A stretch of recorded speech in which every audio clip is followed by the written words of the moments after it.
निश्चितपणाने, कारण की आम्ही महानगरपालिकेच्या निवडणुकीमध्ये पाहिलं की 4 उमेदवारांना मतं देताना बऱ्याच वेळा गोंधळ उडत होता की जेव्हा आम्ही 2 घड्याळ 2 तुतारी असं चिन्ह सांगत होतो त्यावेळेस त्यांचं कन्फ्युजन होत होतं की आपण मतदान कसं करायचं.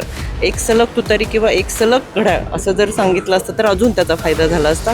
त्याच्यामुळे मतदान करताना नागरिकांचा गोंधळ होत होता. निवडणुका म्हटले की हार जीत असते शेवटी. तसं खेळामध्ये जिंकणारा हारणारा असतो तशाच या निवडणुकीकडे आम्ही पाहतोय. याच्यामध्ये निश्चितपणाने आम्ही आत्मचिंतन करू आणि जो पुणेकरांनी, पिंपरी चिंचवडकरांनी आम्हाला कौल दिला आहे तो आम्ही खुल्या मनाने स्वीकारलेला आहे. EVMच्या बाबत ज्या भागांमध्ये आम्ही फिरलो किंवा जिथं होतो त्याच्यामध्ये EVMच्या बाबत आमच्याकडे कोणत्याही तक्रारी आल्या नाही. पण जसं यापूर्वी मी सांगितलं होतं, काही ठिकाणी शाई पुसणं, बोटाची शाई पुसून परत मतदान करणं असे प्रकार मात्र काही ठिकाणी घडले. शेवटी आपण सगळेजण न्यायदेवतेवरती विश्वास ठेवणारी लोक आहेत, संविधान मानणारी लोक आहेत. त्याच्यामुळे जर असं काही घडलं असेल तर न्यायालयीन प्रक्रियेमधून जाऊन नाही मागावं असं मला वाटतं. मला वाटते माझ्या प्रश्नाचं उत्तरच तुम्ही सगळं दिलेलं आहे. पण यामध्ये मला असं वाटतं जनतेने जो कौल दिला आहे तो एकदा आपण स्वीकारलेला आहे. त्याच्यामुळं आत्मचिंतन करण्याची फार मोठी गरज आहे असं मला वाटतं. आणि या सगळ्यांमध्ये खरं तर ही मी जसं म्हणलं, निवडणुकीमध्ये हार जीत ही होत असते, ती मान्य करणं, खुल्या मनाने मान्य करणं फार महत्त्वाचं आहे असं मला वाटतं. मला असं वाटते पक्ष याबाबत निश्चितपणाने विचार करेल. खरं तर पुणेकरांनी हे सगळं पाहिलं. पुणेकरांना अशा गोष्टी आवडत नाही. शेवटी तुम्ही एक न्यायालयीन प्रक्रिया आहे, एक लोकशाही आहे, एक संविधानिक प्रक्रिया सुरू असताना तर त्या प्रक्रियेमधून जाणं फार गरजेचं आहे असं पुणेकरांचं असं. आणि पुणेकर हे सुज्ञ पुणेकर आहेत, समंजस पुणेकर. आणि पुणेकरांना ज्या पद्धतीने आता पुणेकरांनी जो कौल दिला तो आम्ही मान्य केला. ते प्रत्येकाचं मत असू शकतं, ते पुणेकरांचं मत नाही. मी आपल्याच माध्यमांमधून ही सगळी चर्चा पाहिलेली आहे. यामध्ये ज्यावेळेस बारामतीमध्ये सगळेजण एकत्र आले त्यानंतर बाहेर येऊन प्रदेशाध्यक्ष शशिकांत शिंदे यांनी याबाबत वक्तव्य केलेलं आहे. आणि मला असं वाटतं आता दादाही आपल्याशी संवाद साधतीलच.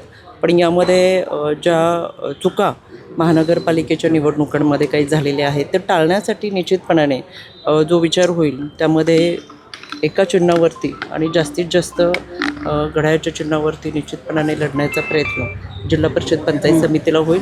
पण याबाबत ही अजूनही चर्चा आहे. काही ठिकाणी तुतारी जे चिन्ह येईल त्या चिन्हावरती निश्चितपणाने, कारण की आम्ही महानगरपालिकेच्या निवडणुकीमध्ये पाहिलं की 4 उमेदवारांना मतं देताना बऱ्याच वेळा गोंधळ उडत होता की जेव्हा आम्ही 2 घड्याळ 2 तुतारी असं चिन्ह सांगत होतो त्यावेळेस त्यांचं कन्फ्युजन होत होतं की आपण मतदान कसं करायचं.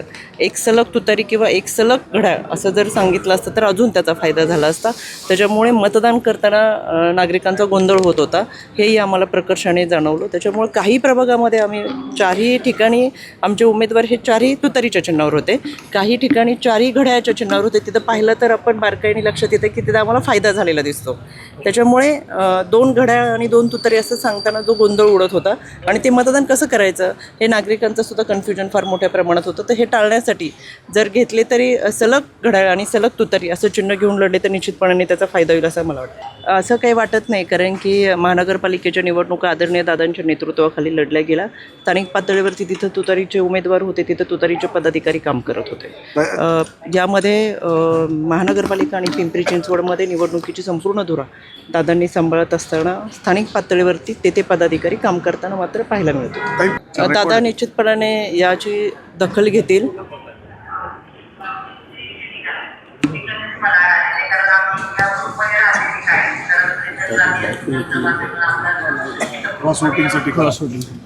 याच्यामध्ये दादा निश्चितपणाने दखल घेतील. शेवटी पॅनल टू पॅनलमध्ये मग कुठलाही पक्ष असू दे, प्रत्येकाने ठरवलेलं असतं की आपल्या पक्षाचे उमेदवार आपल्याला निवडून आणायचे. त्याच्यामुळे क्रॉस वोटिंग जर होत असेल तर हे चुकीचं होतं, कारण की शेवटी तुम्ही पक्षाची बांधील नाही त्याचा असा अर्थ होतो. त्याच्यामुळे निश्चितपणाने दादा या गोष्टीची दखल घेतील. आता जिल्हा परिषद पंचायत समितीच्या संदर्भातल्या चर्चा सुरू आहेत आणि यामध्ये स्थानिक पातळीवरती प्रत्येक तालुकानिहाय तालुक्याचे जे नेते आहेत त्यांच्याशी चर्चा करून उमेदवार ठरवले जातात. त्याच्यामुळं ज्या पद्धतीने आपण म्हणताय जास्तीत जास्त उमेदवार निवडून येण्यासाठी स्थानिक पातळीवरची चर्चा आणि निवडून येण्याचे निकष याच्यावरती चर्चा करू. धन्यवाद.